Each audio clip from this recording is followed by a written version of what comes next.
ಸ್ವಲ್ಪ ದೂರದಲ್ಲಿ ಒಂದು ಜಾದೂಮಯ ಹಕ್ಕಿ ಸಿಗುತ್ತದೆ. ಅದು ನಿಮಗೆ ಒಂದು ಅದ್ಭುತ ಹಣ್ಣಿನ ಬಗ್ಗೆ ಹೇಳುತ್ತದೆ. ಆ ಹಣ್ಣನ್ನ ತಿಂದರೆ ನೀವು ಮತ್ತೆ ಯುವಕರಾಗುತ್ತೀರಿ. ಇದನ್ನು ಕೇಳಿ ರಾಮಣ್ಣ ಮತ್ತು ಗೌರಿ ತುಂಬಾ ಖುಷಿಯಾದ್ರು. ಮಹಾತ್ಮರಿಗೆ ನಮಸ್ಕರಿಸಿ ಕಾಡಿನೊಳಗೆ ಮುಂದೆ ನಡೆದು ಹೋದ್ರು. ನಮ್ಗೆ ಆ ಜಾದೂ ಹಕ್ಕಿ ಎಲ್ಲಿ ಸಿಗತ್ತೆ?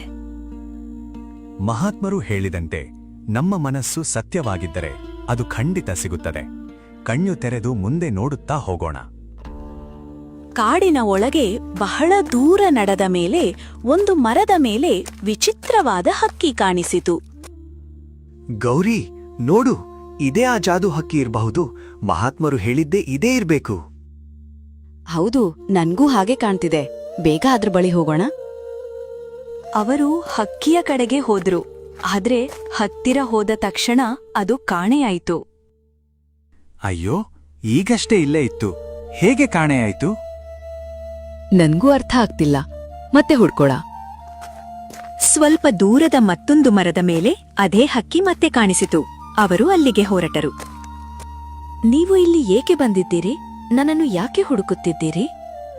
ನಮ್ಮನ್ನು ಮಹಾತ್ಮರು ನಿಮ್ಮ ಬಳಿ ಕಳುಹಿಸಿದ್ದಾರೆ. ಹೌದಾ? ಹಾಗಾದ್ರೆ ಹೇಳಿ, ಮಹಾತ್ಮರ ಕುತ್ತಿಗೆಯಲ್ಲಿ ಎಷ್ಟು ಮಾಲೆಗಳಿದ್ವು? ನಮಗೆ ನೆನಪಿರುವಂತೆ ಒಂದೇ ಮಾಲೆ ಇತ್ತು.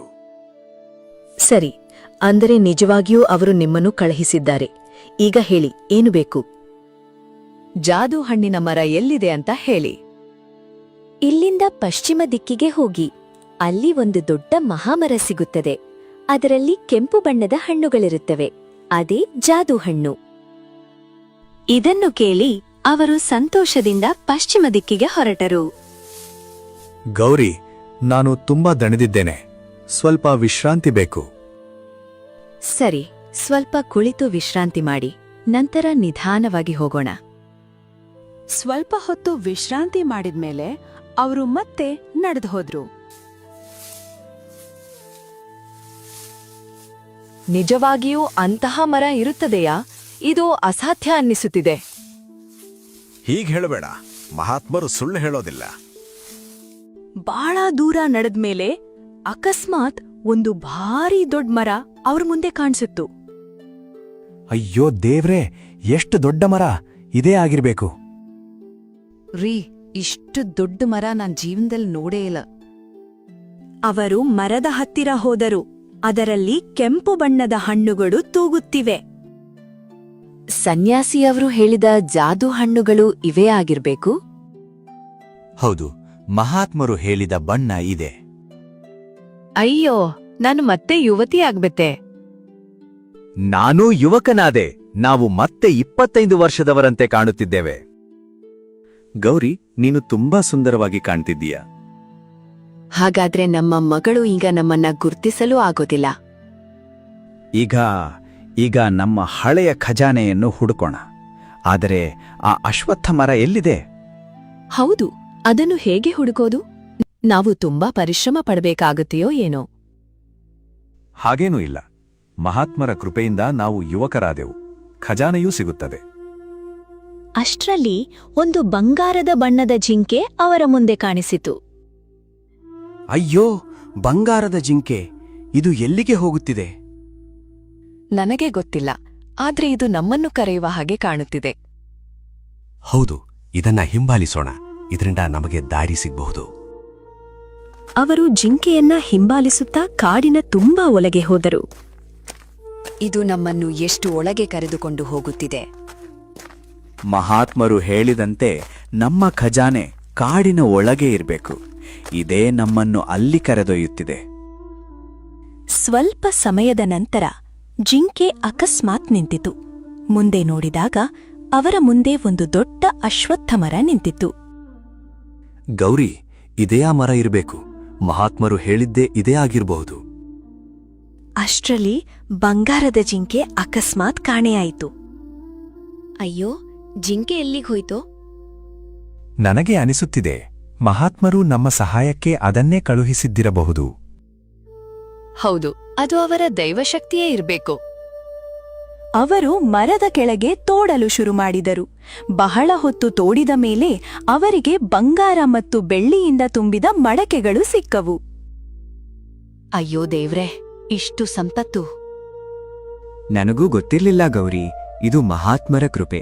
ಅವರಿಂದಲೇ ನಮಗೆ ಈ ರಹಸ್ಯ ಗೊತ್ತಾಯಿತು. ಹಿಂದಿನ ಜನ್ಮದಲ್ಲಿ ನೀನು ಇಷ್ಟು ಶ್ರೀಮಂತನಾಗಿದ್ದೀಯ ಅನ್ನೋದು ನನಗೆ ಕನಸಲ್ಲೂ ಇರ್ಲಿಲ್ಲ.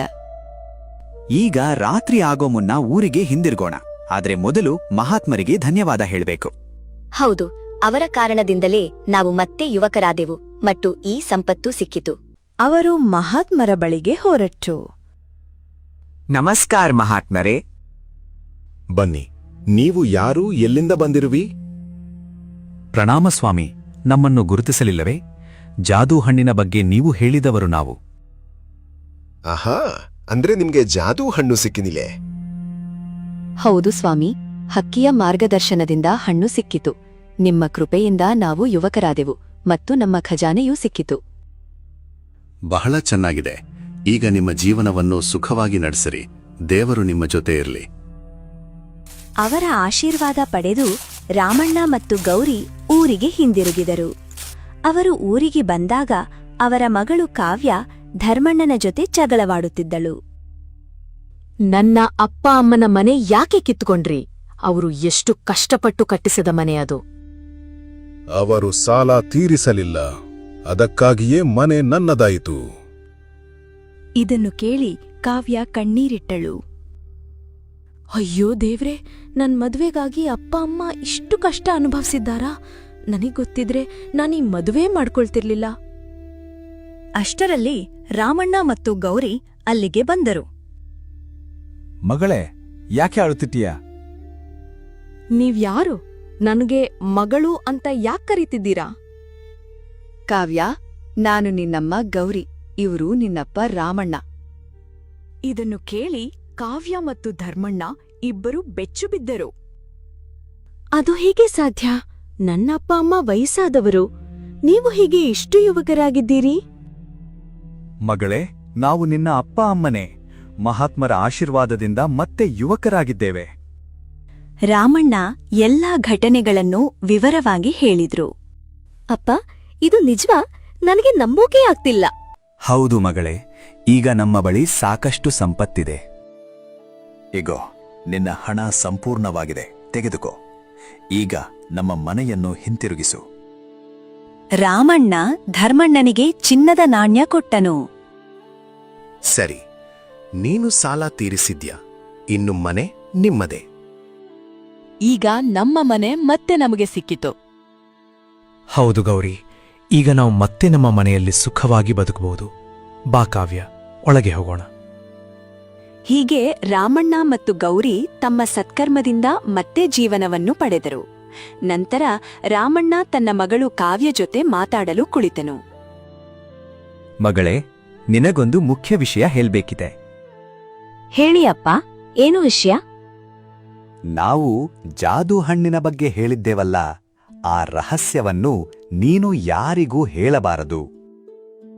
ಸರಿಯಾಯ್ತಪ್ಪ, ಅದು ಯಾಕೆ ಹೇಳ್ಬಾರ್ದಪ್ಪ? ಯಾಕೆಂದ್ರೆ ಈ ವಿಷಯವನ್ನು ಜನರು ತಿಳಿದರೆ ಅದರ ದುರುಪಯೋಗ ಮಾಡಬಹುದು. ಸರಿಯಪ್ಪ, ನಾನು ಯಾರಿಗೂ ಹೇಳುವುದಿಲ್ಲ. ಇನ್ನೊಂದು ವಿಷಯ, ಆ ಜಾದೂ ಮರ ಇರುವ ಸ್ಥಳವನ್ನು ಈಗ ನಿನಗೆ ಹೇಳುತ್ತೇನೆ. ಭವಿಷ್ಯದಲ್ಲಿ ಯಾವಾಗ ಬೇಕಾದರೂ ನಿನಗೆ ಅವಶ್ಯಕತೆ ಬಂದರೆ ಮಾತ್ರ ಅಲ್ಲಿಗೆ ಹೋಗು. ನಮ್ಮ ನಂತರ ಈ ರಹಸ್ಯ ನಿನಗೆ ಮಾತ್ರ ಗೊತ್ತಿರುತ್ತದೆ. ಚಿಂತಿಸಬೇಡಿಯಪ್ಪ, ನಾನು ಈ ರಹಸ್ಯವನ್ನು ಕಾಪಾಡುತ್ತೇನೆ. ಇನ್ನೊಂದು ಮಾತು ನೆನ್ಪಿಟ್ಕೋ, ಅದೃಷ್ಟಕ್ಕಿಂತ ದೊಡ್ಡದೇನೂ ಇಲ್ಲ. ನಮ್ಮ ಭಾಗ್ಯದಲ್ಲಿ ಏನು ಬರೆದಿದೆಯೋ ಅದು ನಮಗೆ ಸಿಕ್ಕೇ ಸಿಗುತ್ತದೆ. ಆದ್ದರಿಂದ ಯಾವಾಗ್ಲೂ ನಿನ್ನ ಭಾಗ್ಯದ ಮೇಲೆ ನಂಬಿಕೆ ಇಡು. ಹೌದು ಅಪ್ಪ, ನಿಮ್ಮ ಮಾತುಗಳನ್ನು ನಾನು ಯಾವತ್ತೂ ಮರೆಯೋದಿಲ್ಲ. ಇದನ್ನು ಕೇಳಿ ಕಾವ್ಯ ತುಂಬಾ ಸಂತೋಷಪಟ್ಟಳು. ಕೆಲವು ದಿನಗಳ ನಂತರ ಅವಳು ತನ್ನ ಗಂಡನ ಮನೆಗೆ ಹಿಂತಿರುಗುವ ಸಮಯ ಬಂತು. ರಾಮಣ್ಣ ಮತ್ತು ಗೌರಿ ತಮ್ಮ ಮಗಳಿಗೆ ತುಂಬಾ ಧನ ಸಂಪತ್ತು ಕೊಟ್ಟು ಗೌರವದಿಂದ ಬೀಳ್ಕೊಟ್ಟರು. ಅಪ್ಪ, ಅಮ್ಮ, ನಿಮ್ಮ ಆಶೀರ್ವಾದವೇ ನನಗೆ ದೊಡ್ಡ ಸಂಪತ್ತು. ಹೀಗೆ ರಾಮಣ್ಣ ಮತ್ತು ಗೌರಿ ತಮ್ಮ ಜೀವನವನ್ನು ಸುಖ ಸಮಾಧಾನದಿಂದ ಸಾಗಿಸಿದರು. ಈಗ ಅವರು ಊರಿನ ಶ್ರೀಮಂತರಲ್ಲಿ ಒಬ್ಬರಾಗಿದ್ದರು. ಒಳ್ಳೆಯ ಕರ್ಮ ಮಾಡಿದರೆ ಜೀವನದಲ್ಲಿ ಯಾವಾಗಲಾದರೂ ಅದರ ಫಲ ಸಿಗುತ್ತದೆ. ಅದೃಷ್ಟ ಮತ್ತು ಸತ್ಯನಿಷ್ಠೆ ಮನುಷ್ಯನ ಜೀವನವನ್ನು ಬದಲಾಯಿಸಬಹುದು. ರಾಮಣ್ಣ ಮತ್ತು ಗೌರಿ ತಮ್ಮ ಜೀವನವನ್ನು ಹೇಗೆ ಬದಲಿಸಿಕೊಂಡರು? ಜಾದೂ ಹಣ್ಣಿನ ರಹಸ್ಯ ಮುಂದೇನು ಮಾಡುತ್ತದೆ? ಇಂತಹ ರೋಚಕ ಕಥೆಗಳಿಗಾಗಿ ನಮ್ಮ ಚಾನೆಲ್ ಅನ್ನು ಸಬ್ಸ್ಕ್ರೈಬ್ ಮಾಡಿ, ವಿಡಿಯೋಗೆ ಲೈಕ್ ಮಾಡಿ, ನಿಮ್ಮ ಸ್ನೇಹಿತರೊಂದಿಗೆ ಶೇರ್ ಮಾಡಿ. ಮುಂದಿನ ಭಾಗವನ್ನು ತಪ್ಪದೇ ನೋಡಿ.